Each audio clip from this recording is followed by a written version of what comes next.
سننے والوں کو میرا آداب اور سلام۔ آپ ہی میں انڈیا لکھنؤ سے طاہرہ طاہر بات کر رہی ہوں۔ میرے ساتھ واقعات تو میری سہاگ رات سے ہی ہونا شروع ہو گئے تھے۔ اس سے پہلے میں اپنا تھوڑا سا آپ کو بیک گراؤنڈ بتا دوں۔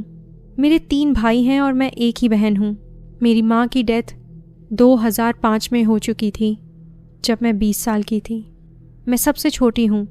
اس وقت سب بڑے بھائیوں کی شادیاں ہو چکی تھیں اور ابا بیمار رہا کرتے تھے، مگر اچانک ناگہانی موت امی کی ہو گئی، جس کا میں تصور بھی نہیں کر سکتی تھی۔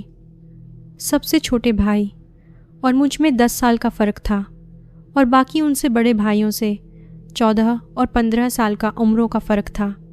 میں بہت منتوں مرادوں سے پیدا ہوئی تھی۔ ابا اماں کو شروع سے ہی بیٹی کا شوق تھا۔ امی کا انتقال ہوا، ابا پہلے ہی شدید بیمار تھے۔ ایسے میں مجھے پتہ چلا کہ ماں باپ کا سایہ اور ان کی زندگی میں کیا اہمیت ہوتی ہے۔ امی مجھ سے بہت پیار کیا کرتی تھی۔ ان کی زندگی میں میرے خاندان سے ہی بہت رشتے آئے ہوئے تھے۔ امی کے انتقال کو ابھی 2 مہینے بھی نہیں ہوئے تھے کہ میری تینوں بھابھیوں نے اپنے اصل رنگ ڈھنگ مجھے دکھانے شروع کر دیے۔ ابا کچھ ان کو تو نہیں کہتے تھے، مگر ہاں اکیلے میں مجھے پیار کرتے اور کہتے کہ میری زندگی میں ہی اپنے گھر کی ہو جا تو میں بھی سکون سے اللہ سے ملاقات کروں گا۔ میں روتی، ابا روتے اور ایک دوسرے کو دلاسے دے کر سو جاتے۔ امی کے مرنے کے 4 مہینے بعد میرے ماموں میرا رشتہ لے کر آ گئے۔ وہ بھی وہی لکھنؤ میں ہی رہتے تھے۔ لکھنؤ کے کیسر باغ کے پاس گنیش گنج کی ایک پرانی مڈل کلاس کالونی میں ہمارا گھر تھا۔ میرے 7 ماموں تھے اور طاہر میرے سب سے چھوٹے ماموں کا بیٹا تھا۔ اس کی امی کی ڈیتھ اس کے بچپن میں ہی ہو گئی تھی۔ ماموں نے پھر دوسری شادی کر لی تھی، جن سے ان کی 2 بیٹیاں تھیں۔ ایک کا نام صفیہ تھا اور دوسری کا نام شبانہ تھا۔ میری مومانی بہت اچھے اخلاق کی تھیں، مگر وہ شادی کے بعد عمان میں مقیم تھیں۔ ایسے پھر ماموں کی فیملی ہر سال انڈیا آتی، سب سے ملتی، مگر طاہر کسی سے نہیں ملتے تھے۔ ابا اماں کے ساتھ بھی ان کا بہت اچھا رشتہ تھا۔ ایسے ماموں عمان سے انڈیا آئے۔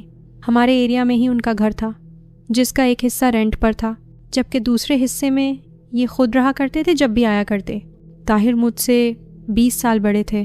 خاندان میں سب کی شادیاں ہو چکی تھیں، مگر نہ جانے کیوں ان کی شادی نہیں ہوئی تھی یا نہیں ہو رہی تھی، یا کیا معاملہ تھا۔ ماموں اپنی بیگم کے ساتھ آئے میرا رشتہ لینے، اور ابا اور بھائیوں کو کہنے لگے، ہمیں طاہر کے لیے طاہرہ بہت پسند آئی ہے، آپ نکاح میں بالکل دیر نہ کریں۔ ابا کا ماموں کے ساتھ بہت اچھا رشتہ تھا، مگر وہ طاہر کو زیادہ نہیں جانتے تھے۔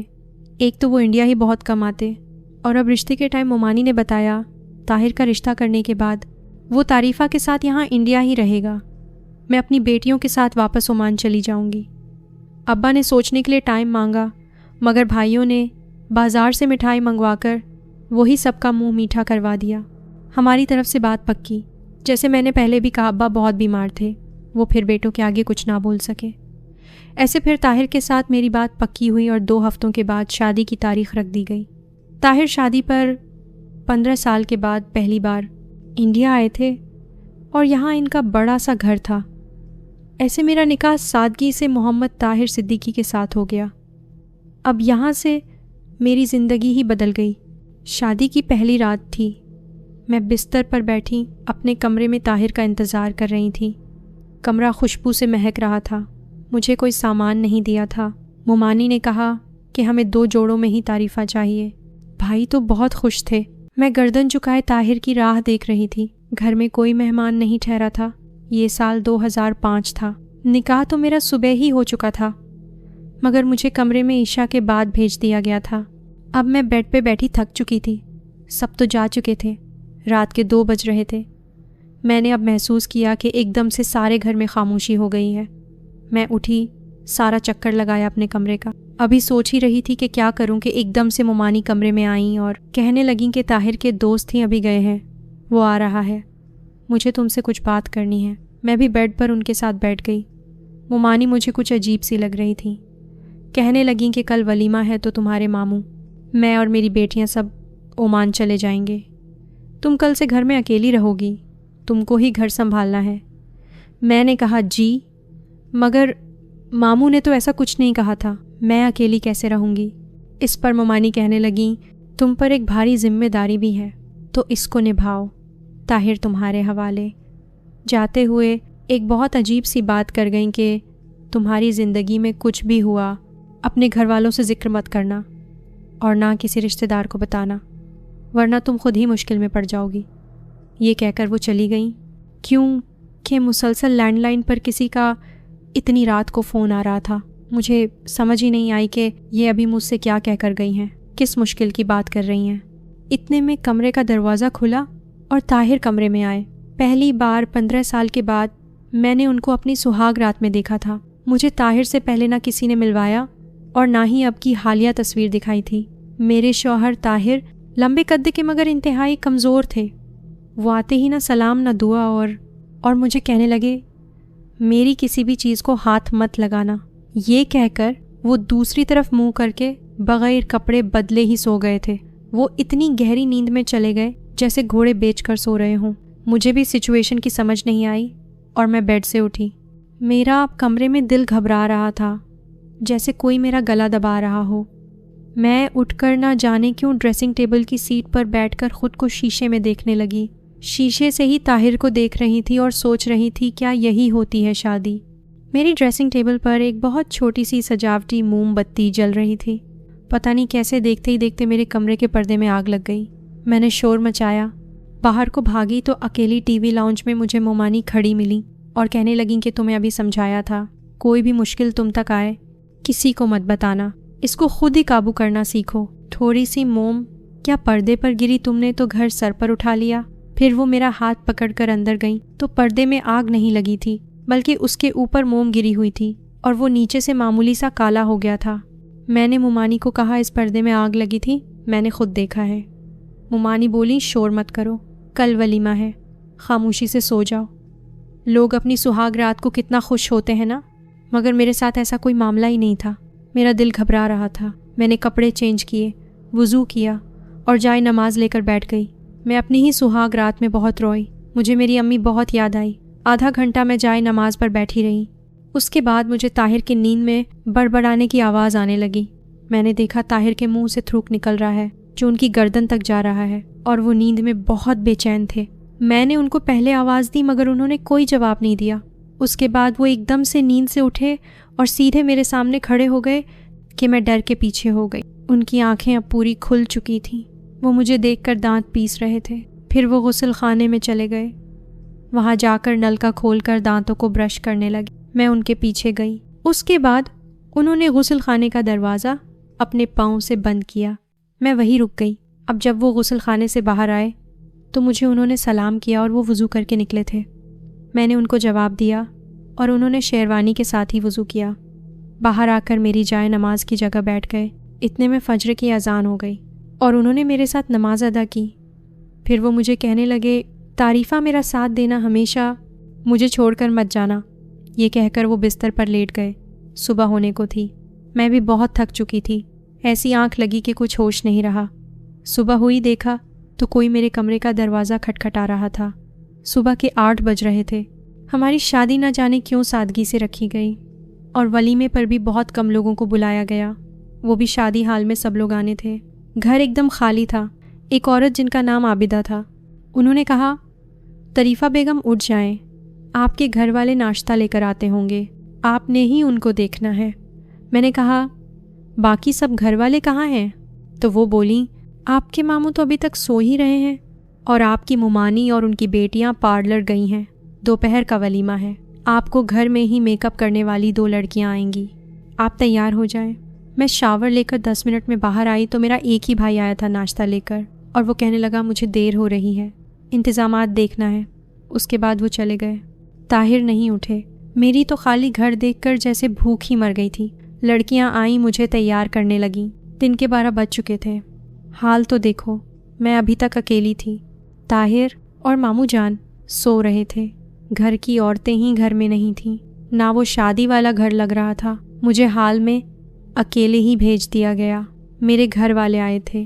ابا تو مجھے دیکھ کر سب سے پہلے یہ بولے تم خوش تو ہو نا؟ میں نے ابا کی طرف دیکھا، آنکھیں بھرنے لگی تھیں۔ میں نے کہا جی میں ٹھیک ہوں۔ مجھے اسٹیج پر بیٹھے آدھا گھنٹہ ہو گیا۔ ماموں، مومانی، طاہر، صوفیہ اور شبانہ ابھی تک کوئی بھی نہیں آیا تھا۔ پھر اچانک سے دیکھا تو طاہر کو اس کی دونوں بہنیں پکڑ کر شادی حال میں لا رہی تھیں۔ پیچھے ماموں اور مومانی تھے۔ ویسے تو وہ بالکل ٹھیک لگ رہے تھے، مگر وہ سٹیج تک آتے ہوئے 4 بار لڑکھڑائے۔ ایسے وہ میرے ساتھ آ کر بیٹھ گئے، کسی سے نہیں مل رہے تھے، ایک دم خاموش تھے۔ مومانی کہتی تو اٹھ کر مل لیتے، وہ کہتی تو بیٹھ جاتے۔ مجھے ان کے بیہیویئر کی ہی سمجھ نہیں آ رہی تھی۔ سب بہت خوش تھے سوائے میری۔ میں اداس تھی۔ 2 گھنٹے کی تقریب کے بعد سب مہمان چلے گئے اور مجھے ماما، مومانی، طاہر سب گھر لے کر آئے، اور گھر آئی تو سامان پیکڈ تھا۔ طاہر کے علاوہ سب عمان واپس جا رہے تھے۔ ویسے تو ماموں اتنی باتیں ہمارے گھر آ کر کرتے تھے، مگر یہاں اپنے ہی گھر وہ ایک لفظ نہیں بول رہے تھے، بات ہی نہیں کر رہے تھے۔ مومانی عبیدہ کو کہنے لگیں، بس جیسے تمہیں کہا ہے ویسے ہی کرنا، تعریفہ کا خیال رکھنا۔ اس کے بعد سب نے مشترکہ سلام کیا اور کار میں بیٹھ گئے۔ اس دوران میں نے نوٹ کیا کہ میرے ماما اور طاہر کے بیچ بھی کوئی بات نہیں ہو رہی تھی۔ ایسے وہ سب چلے گئے۔ عبیدہ بھی کچھ دیر بعد چلی گئی اور کہہ کر گئی، میں روز صبح 8 بجے آ جاؤں گی، سارا کام کر کے چلی جاؤں گی، مگر ایک دن چھوڑ کر ایک دن آؤں گی۔ اب گھر میں اور طاہر اکیلے تھے۔ طاہر نے کہا کہ میرے سر میں بہت درد ہو رہا ہے، تو مجھے 1 کپ چائے بنا دو اپنے گھر کا۔ میں آپ کو بتا دوں، اس گھر میں ایک بڑا سا ڈرائنگ روم تھا جس کا ایک دروازہ گلی میں کھلتا تھا۔ اس کے علاوہ ایک بڑا ٹی وی لاؤنج تھا، 2 بیڈ روم تھے، ایک کچن، اور گھر کے اندر صرف ایک ہی غسل خانہ تھا۔ دوسرا ایک چھوٹا سا غسل خانہ تھا، مگر وہ گھر کی بیک سائڈ کو جو گلی بنی ہوتی ہے وہ وہاں بنا ہوا تھا۔ گھر کشادہ اور ہوادار تھا۔ اس گھر کے آس پاس کوئی دوسرا گھر اس وقت نہیں تھا، بس خالی پلاٹس تھے۔ طاہر کے پاس میں گئی۔ شروع میں تو مجھے ان سے ڈر لگتا تھا، ایک تو ہماری عمروں کا فرق اور دوسرا ان کا عجیب مزاج کہ کچھ سمجھ نہیں آ رہی تھی۔ رات ہوئی، میں پورے گھر میں اکیلی تھی۔ میں نے پھر ان سے بات کرنا سٹارٹ کی۔ ابھی تو ہمارے بیچ کوئی بات ہی نہیں ہوئی تھی۔ وہ صوفے پر بیٹھے تھے۔ میں نے ان سے کہا، آپ ابھی تو انڈیا آئے ہیں، تو یہاں آپ کیا کریں گے؟ کوئی جاب یا بزنس؟ وہ کہنے لگے، مجھے پہلے سے ہی جاب مل چکی ہے، کل سے میری جوائننگ ہے۔ میں صبح 9 بجے گھر سے نکلوں گا اور رات کے 12 سے 1 کے بیچ آؤں گا۔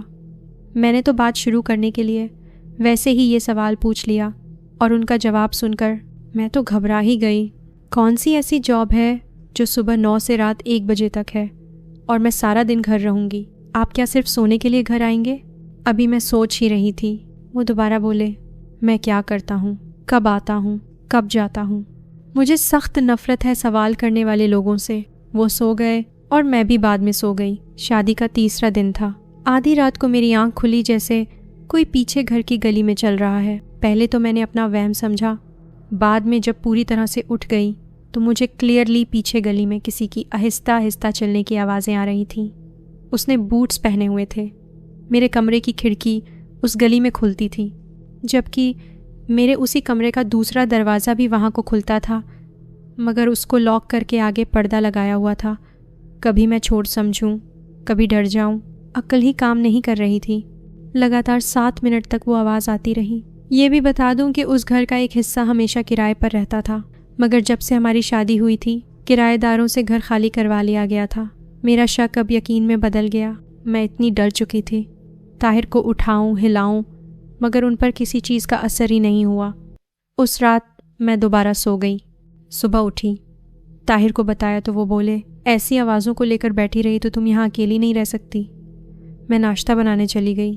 اس صبح بھی جب میں فجر کے لیے اٹھی تھی تو طاہر کے منہ سے پھر وہی ہلکا سا تھوک نکل رہا تھا جو ان کی گردن کو بھگو رہا تھا۔ میں نے جاتے ہوئے ان کو کہا کہ مجھے ابا کی طرف ڈراپ کر دیں، واپسی پر پک کر لینا۔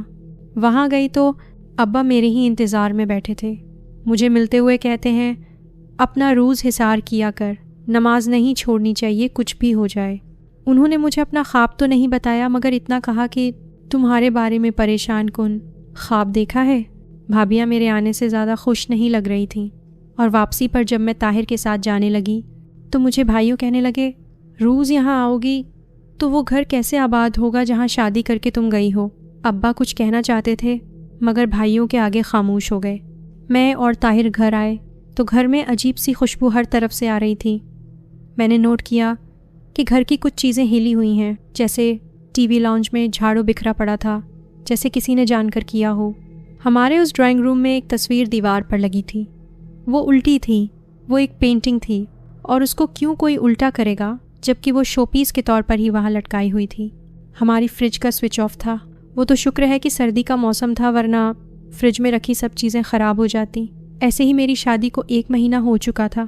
وہی رات کو آوازیں آنا، فجر کی اذان سے پہلے طاہر کے منہ سے رال کا ٹپکنا، مغرب سے کچھ دیر پہلے ایک خاص طرح کی خوشبو کا آنا، سارے گھر میں گھٹن محسوس کرنا۔ میں بھی اب ان چیزوں کے ساتھ ایڈجسٹ ہو گئی تھی۔ ابا کا روز لینڈ لائن پر فون آتا تھا۔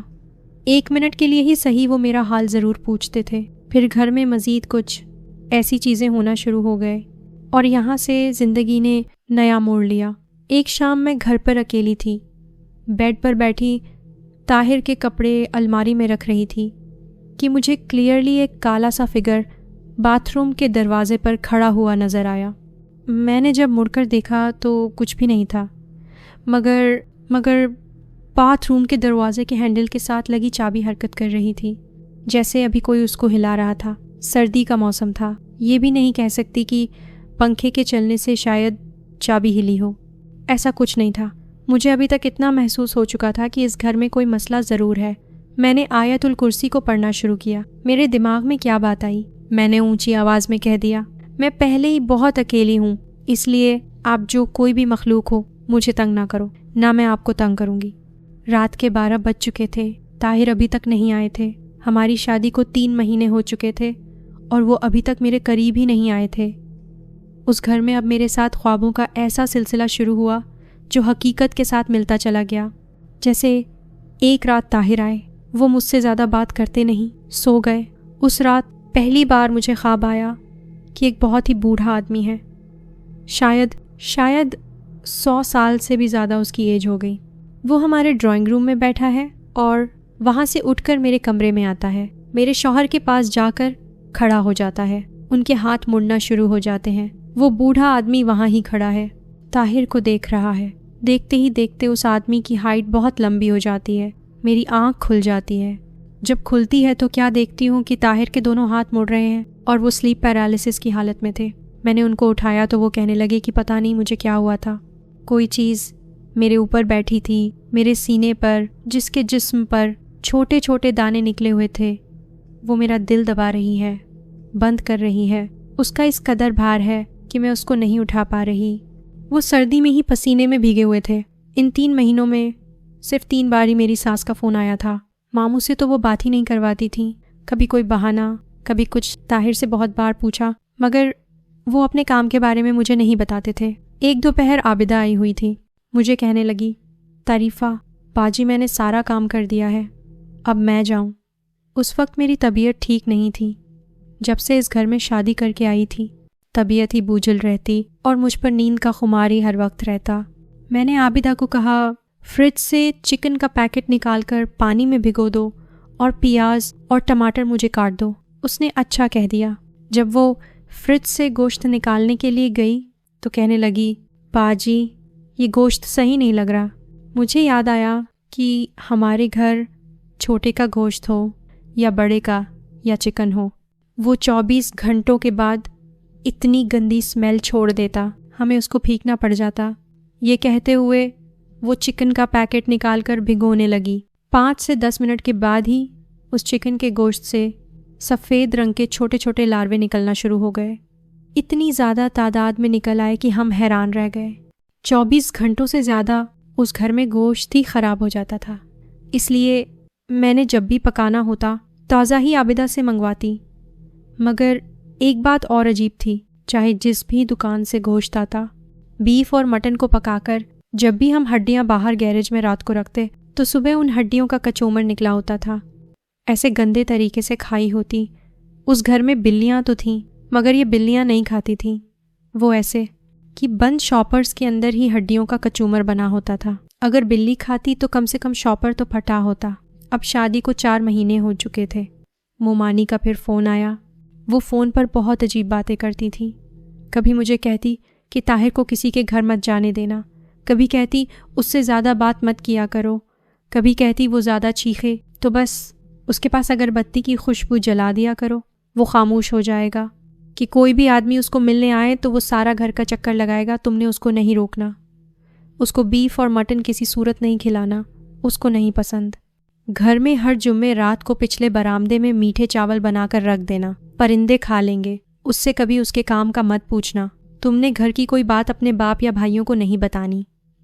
اس کے علاوہ انہوں نے کہا کہ اسٹور میں ایک جگہ عطر کا ڈبہ رکھا ہے، جب بھی طاہر کی طبیعت خراب ہو وہ خوشبو اس کو لگا دینا، وہ ٹھیک ہو جائے گا، جب وہ ختم ہو جائے تو مجھے بتا دینا، میں وہ خوشبو اور بھیجوا دوں گی۔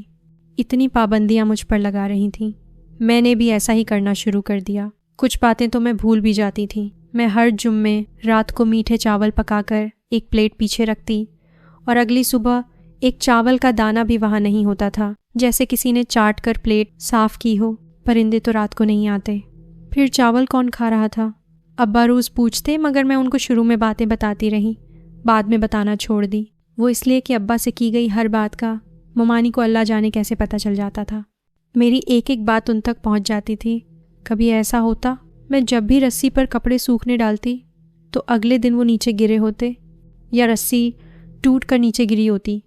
میں ایک رات سو رہی تھی، میں نے خواب دیکھا کہ میرا شوہر خواب میں ہی سلیپ پیرالسس میں ہے۔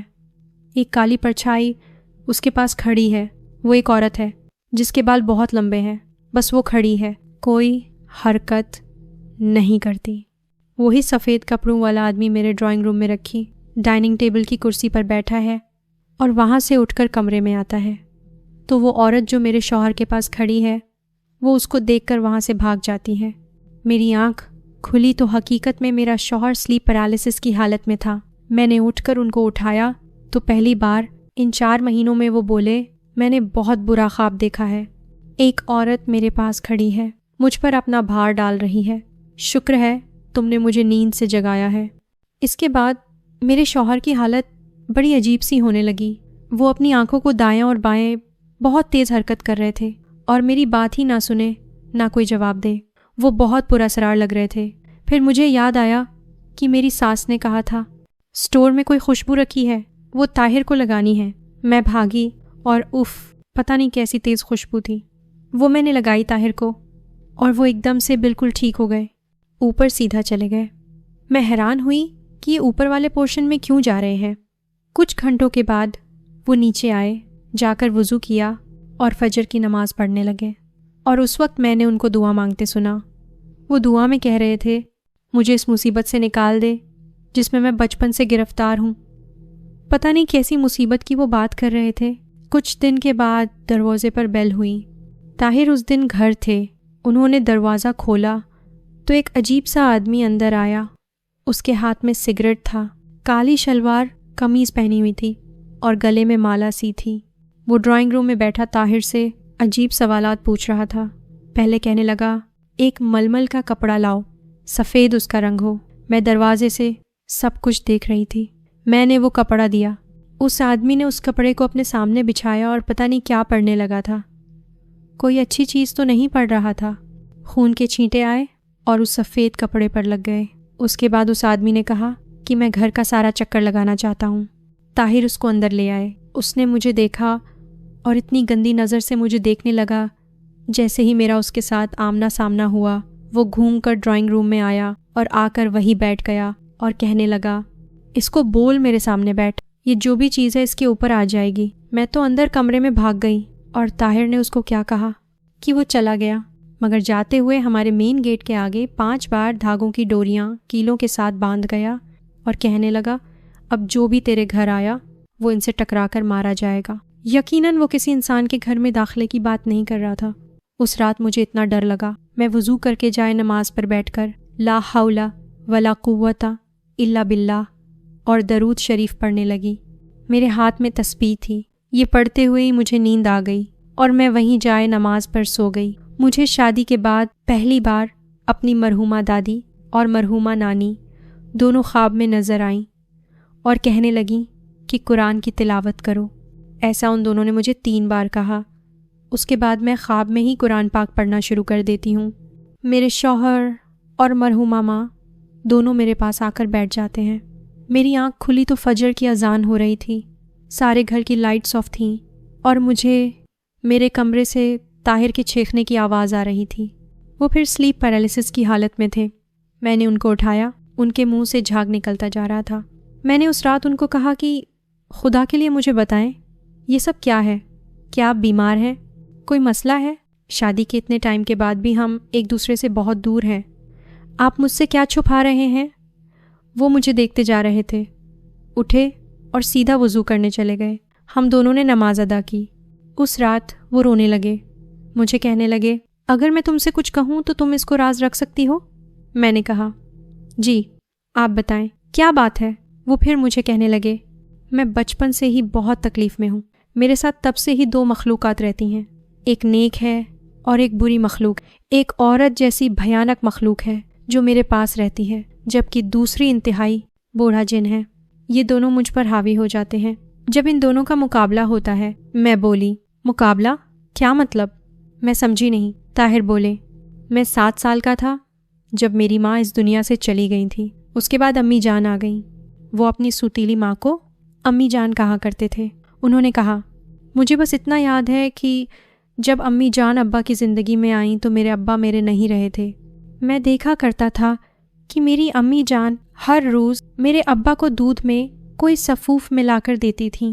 وہ جب پی لیتے تو میرے پاس نہیں آتے تھے، بڑے عجیب سے ہو جاتے تھے۔ میں نے ایک دن ان کو دیکھا اور ان سے پوچھا یہ آپ کیا کرتی ہیں؟ وہ بولیں یہ تمہارے ابا کی میڈیسن ہے۔ عمان میں ہم بہت بڑے اپارٹمنٹ میں رہتے تھے، میں ایسے ہی انہی حالات میں بڑا ہوتا چلا گیا۔ امی جان کو بہت عجیب حرکتیں کرتا دیکھتا تھا۔ ایک رات میں نے دیکھا وہ ہماری گلی میں درخت کے پاس آدھی رات کو ننگے پاؤں کھڑی ہیں اور کچھ منہ میں پڑتی ہیں۔ پہلی بار میں نے ان کے سامنے ایک عورت کو دیکھا جس کی جلی ہوئی شکل تھی اور اس نے اس درخت سے نیچے چھلانگ لگائی تھی۔ اس درخت کی ہائٹ بہت زیادہ تھی۔ میری آنکھوں کے سامنے وہ زمین پر آ کر کھڑی ہوئی ہے۔ میں اس کو دیکھ کر ہی بے ہوش ہو گیا۔ جب اٹھا تو وہی بھیانک عورت میرے کمرے میں تھی۔ اس رات سے لے کر آج تک وہ میرے ساتھ ہے۔ وہ میرے خواب میں بھی آتی ہے اور حقیقت میں بھی۔ وہ میرے ساتھ ہی عمان سے انڈیا آئی ہے۔ وہ پیدل چل کر آئی ہے۔ اس کی رفتار بہت تیز ہے۔ میں اس کو خواب میں سفر کرتا دیکھ چکا ہوں۔ میں نے پوچھا آپ نے اپنے ابا کو کیوں نہیں بتایا؟ وہ بولے میرے ابا پر بھی ایک بونا جن ہے جو کہاں سے آیا، کیسے آیا، یہ نہیں پتا۔ پھر میں نے ان سے پوچھا کہ مومانی کے ساتھ میں جب بھی فون پر بات کرتی ہوں تو ان کو کیسے ہماری آپس کی ایک ایک بات کا علم ہوتا ہے؟ طاہر بولے میں ان کو اوپر بیٹھ کر بتاتا ہوں۔ میں نے کہا کیا اوپر بیٹھ کر؟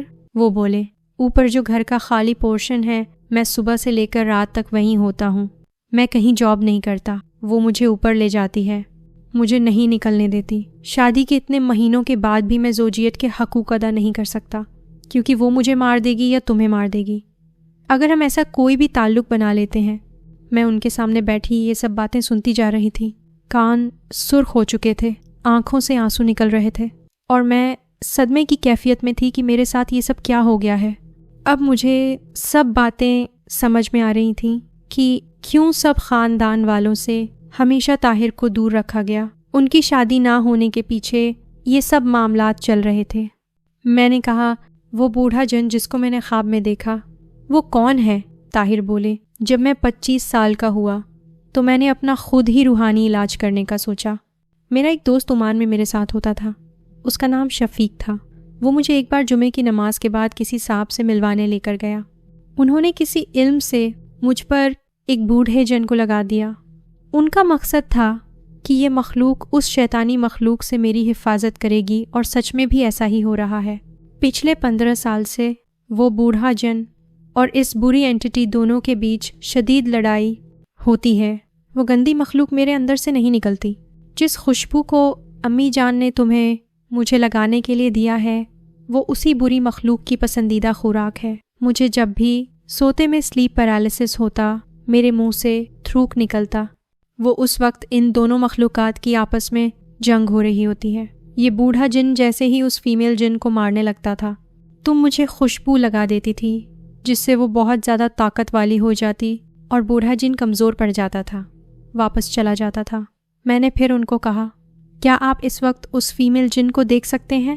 وہ بولے، ہاں، وہ تمہارے بالکل پیچھے صوفے پر بیٹھی ہے اور تمہیں غصے سے دیکھ رہی ہے۔ تم وضو میں ہو، قرآن پاک کی تلاوت کر رہی تھی، اس لیے وہ آگے نہیں آ سکی۔ تم نے مجھ پر بھی قرآن کی آیات پڑھ کر جو پھونک ماری تھی، اس لیے وہ میرے بھی قریب نہیں آ رہی۔ ان کو پیشاب کی حاجت ہوئی۔ وہ جیسے ہی فارغ ہو کر نکلے تو ان کو دورہ پڑنے لگا۔ اب صبح ہو چکی تھی۔ میرے ابا کا فون آیا۔ میں نے ان کو کہا کہ مجھے آپ سے ملنا ہے۔ ابا بولے، آ جاؤ گھر۔ میں بولی، ابا آپ اکیلے میرے گھر آئیں۔ 2 گھنٹوں کے بعد وہ میرے سامنے بیٹھے تھے۔ میں بہت روئی ان کے گلے لگ کر۔ انہوں نے کہا، میں کچھ مہینوں سے بہت پریشانیوں والے خواب دیکھ رہا تھا، تم ضرور کسی مصیبت میں ہو۔ ان کے منہ سے یہ نکلنا تھا۔ میں رو پڑی اور ساری بات ان کو سنا دی۔ انہوں نے کہا، میں کسی سے معلوم کرواتا ہوں مگر اس بات کا کسی کو پتہ نہ چلے۔ ابا چلے گئے اور اسی شام کسی امام صاحب کو گھر لے کر آئے۔ امام صاحب اندر آئے۔ ابھی ہم نے کسی بات کا ذکر نہیں کیا تھا، بس تھوڑا سا ابا نے معاملہ سمجھایا تھا۔ وہ آتے ہی کہنے لگے، وہ خوشبو مجھے فوراً لا کر دے دیں جو اس فیمیل جن کو مضبوط کرتی ہے، میں اس کو تبھی یہاں سے لے کر جاؤں گا۔ مجھے اور کیا چاہیے تھا، میں نے ایسا ہی کیا۔ وہ بولے، طاہر کو لے کر آؤ۔ انہوں نے طاہر پر دم کیا اور کہنے لگے، اگر آپ کی اجازت ہو آپ کی اوپر والی منزل پر جا کر تو مجھے تیرا دن کا چلہ کاٹنا پڑے گا۔ وہ مخلوق اوپر ہی رہتی ہے، میرے ساتھ طاہر ہوگا۔ ابا نے اجازت دے دی جبکہ میرا دل بہت گھبرا رہا تھا۔ وہ تیرا دن بھی کسی تکلیف سے کم نہیں تھے۔ امام صاحب اوپر کیا کر رہے ہیں، کیسے کر رہے ہیں، اس کا مجھے نہیں پتا۔ ابا کو علم تھا مگر وہ کچھ نہیں کہہ رہے تھے کہ کہیں میں زیادہ نہ ڈر جاؤں۔ اسی طرح بوٹس کی آواز آنے لگی مگر اب وہ میرے کمرے کی پچھلی گلی سے نہیں بلکہ اوپر سے آ رہی تھی۔ دن میں کوئی 3 سے 4 بار پیچھے والے غسل خانے کا دروازہ بہت زور سے بجا کرتا تھا۔ امام صاحب تہجد سے لے کر فجر تک ہی اوپر ہوتے تھے۔ انہوں نے یہ بھی کہا، لگاتار 13 دن تک آپ نے بکروں کا صدقہ دینا ہے۔ میرے ابا نے ایسا ہی کیا۔ مجھے برے خواب بھی آ رہے تھے۔ ابا ان 13 دنوں میں میرے ساتھ ہی رکے تھے۔ جب آخری دن تھا تو امام صاحب نے ابا کو کہا کہ آپ 2 سے 3 گھنٹوں کے لیے اپنی بیٹی کے ساتھ اس گھر سے باہر چلے جائیں۔ میں ابا کو لے کر گلی میں پڑے ایک بینچ پر بیٹھ گئی۔ کچھ گھنٹوں بعد طاہر کی آواز آئی، تعریفہ اندر آ جاؤ۔ میں اور ابا گئے۔ اس بار ہم نے گھر میں قدم رکھا تو بہت پرسکون سا سب کچھ محسوس ہو رہا تھا۔ گھر مجھے ہلکا ہلکا سا لگ رہا تھا۔ اندر گئے تو طاہر وضو کر رہے تھے۔ امام صاحب ابا سے بات کرنے لگے۔ انہوں نے کہا، روحانی علاج تو مکمل ہو چکا ہے، وہ فیمیل جن اب جا چکی ہے، کبھی واپس نہیں آئے گی، مگر بوڑھا جن ہے وہ طاہر کو کسی صورت چھوڑنے کو تیار نہیں ہے۔ وہ کہتا ہے کہ میں تا حیات اس کے ساتھ رہوں گا، اس کی مدد کرتا رہوں گا۔ اس کو ہم نے کہا، جن اور انسان کا کوئی ملاپ اور کوئی دوستی نہیں ہوتی، یہ اگر اس کے ساتھ رہا، جنات جتنے بھی اچھے اور نیک ہوں کوئی نہ کوئی نقصان ضرور کرتے ہیں اور طاہر کی یہ صحت نہیں بننے دے گا۔ پھر یہ فیصلہ ہوا کہ کبھی کبھی یہ طاہر کو ملنے آ سکتا ہے۔ انہوں نے کہا کہ آپ لوگوں کے لیے بہتر یہ ہے کہ اس گھر کو چھوڑ دیں یا کہیں اور چلے جائیں۔ طاہر کی امی جان نے طاہر کی ساری پراپرٹی پر قبضہ کرنے کے لیے طاہر کے نہ صرف باپ کا دماغ بند کیا بلکہ طاہر کا بچپن تک چھین لیا۔ وہ کالا جادو کرتی ہیں۔